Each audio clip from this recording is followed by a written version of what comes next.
आइए खबरों को देखेंगे विस्तार से। तो 20 साल की talented TV actress Tunisha Sharma ने 24 दिसंबर 2022 को अली बाबा दास्तान काबुल के सेट पर फांसी लगाकर खुदकुशी कर ली। इस मामले में उनके एक्स बॉयफ्रेंड और को स्टार शीजान मोहम्मद खान को आत्महत्या के लिए उकसाने के लिए गिरफ्तार कर लिया गया। अब इस केस में एक नया अपडेट सामने आया है।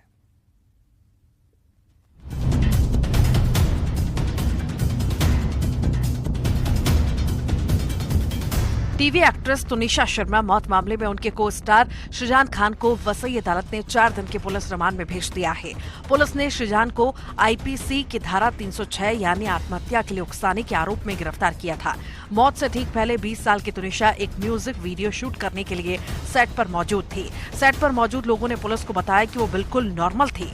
5 घंटे पहले ही उन्होंने इंस्टाग्राम पर अपनी फोटो और कुछ नोट शेयर किए थे, जिसमें उन्होंने लिखा था, जो अपने जुनून से आगे बढ़ते हैं वे रुकते नहीं हैं। कुछ देर बाद ही उनका शव फंदे से लटकता मिला था। तुनिशा ने कटरीना कैफ की फिल्म और फितूर में उनके बचपन का किरदार निभाया था। इसके अलावा वो अली बाबा दास्ताना काबुल में शहजादी मरियम की भूमिका कर रही थी। बार बार देखो कहानी 2, दबंग 3 जैसी फिल्मों में भी बतौर बाल कलाकार उन्होंने काम किया था। फिलहाल पुलिस इस केस की तफ्तीश कर रही है। जो पोस्टमार्टम की रिपोर्ट आई है उसको देखकर क्या लग रहा है आप लोग को? पोस्टमार्टम में तो क्लियर कट हैंगिंग आया है। Cause of death due to hanging आया है और वो हैंगिंग ही है। और जो ब्रेकअप करने के बाद तुनिशा काफी डिप्रेस थी, उसको लेकर ये कदम उठाया गया है, ऐसा भी कहा जा रहा है। उसके माँ ने कंप्लेन तो दी है ना, उसमें बताया है कि ब्रेकअप होने के बाद वो नाराज थी और इसमें उसने ये कदम उठाया, इसके लिए तो कंप्लेन दर्ज है। पुलिस इस मामले की हर एंगल से जांच कर रही है। सेट पर मौजूद लोगों, तनिषा के परिवार वालों और करीबियों के बयान लिए गए हैं। परिवारजनों का कहना है कि शीजान कुछ न कुछ छुपा रहा है। लेकिन अब वो बता सकते हैं दोनों की क्या बात हुई है, उन दोनों के बीच में कैसा है, क्या था क्या नहीं। तो आपको लग रहा है कि जो शीजान है वो कुछ ना कुछ छुपा रहा है? बहुत छुपा रहा है सर, वो तो छुपा रहा है। उसकी इंटरोगेशन होगी, वो कस्टडी में जाएगा तो नेचुरली कुछ ना कुछ चीजें बाहर आएंगी।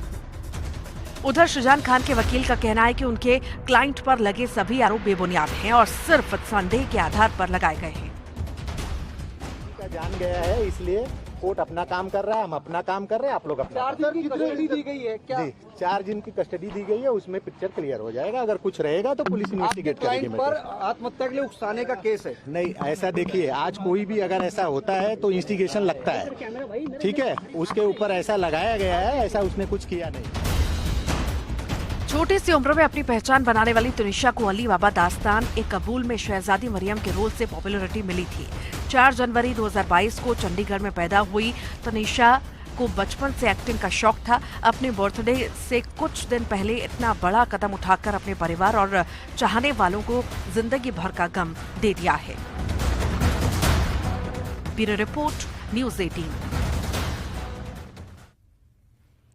आरक्षण संशोधन विधेयक पर राजभवन से पूछे गए 10 सवालों के जवाब सरकार ने भेज दिए हैं। सीएम भूपेश बघेल कह रहे हैं कि अब गवर्नर को बिल पर साइन करने में देरी नहीं करना चाहिए, लेकिन गवर्नर अनुसुईया उइके कह रही हैं कि जब वो जवाब से संतुष्ट होंगी उसके बाद ही वो साइन कर पाएंगी।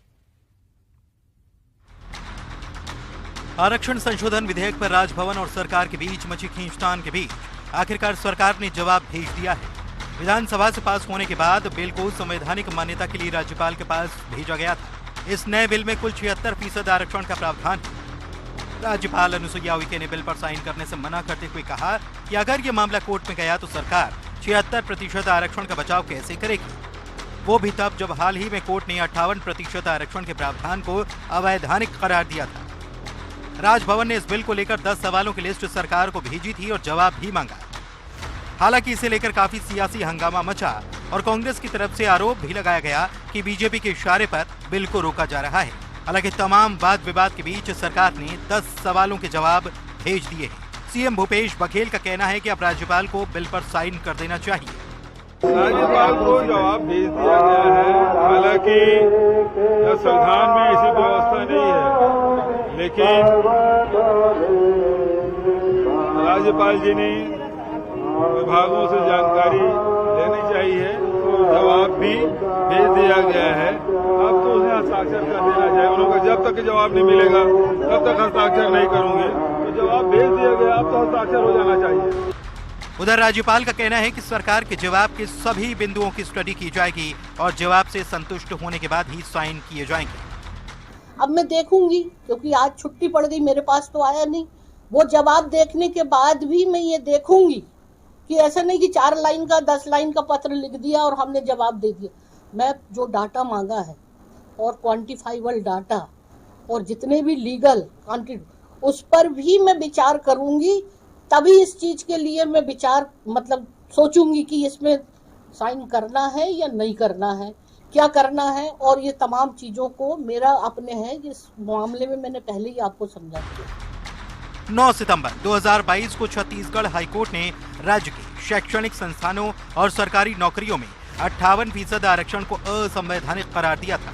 पीठ ने कहा था कि आरक्षण की सीमा को 50% से अधिक नहीं बढ़ाया जा सकता। कोर्ट के इस फैसले के बाद आदिवासी आरक्षण 32% से घटकर 20% हो गया था, जिसे लेकर आदिवासी समाज में काफी नाराजगी थी। अब संशोधित बिल में आदिवासियों को फिर 32% आरक्षण दिया गया है, लेकिन साथ ही ओबीसी आरक्षण को भी 14 से बढ़ाकर 27% कर दिया गया है और कुल आरक्षण 76% तक पहुंच चुका है। Bureau report, news 18, Raipur.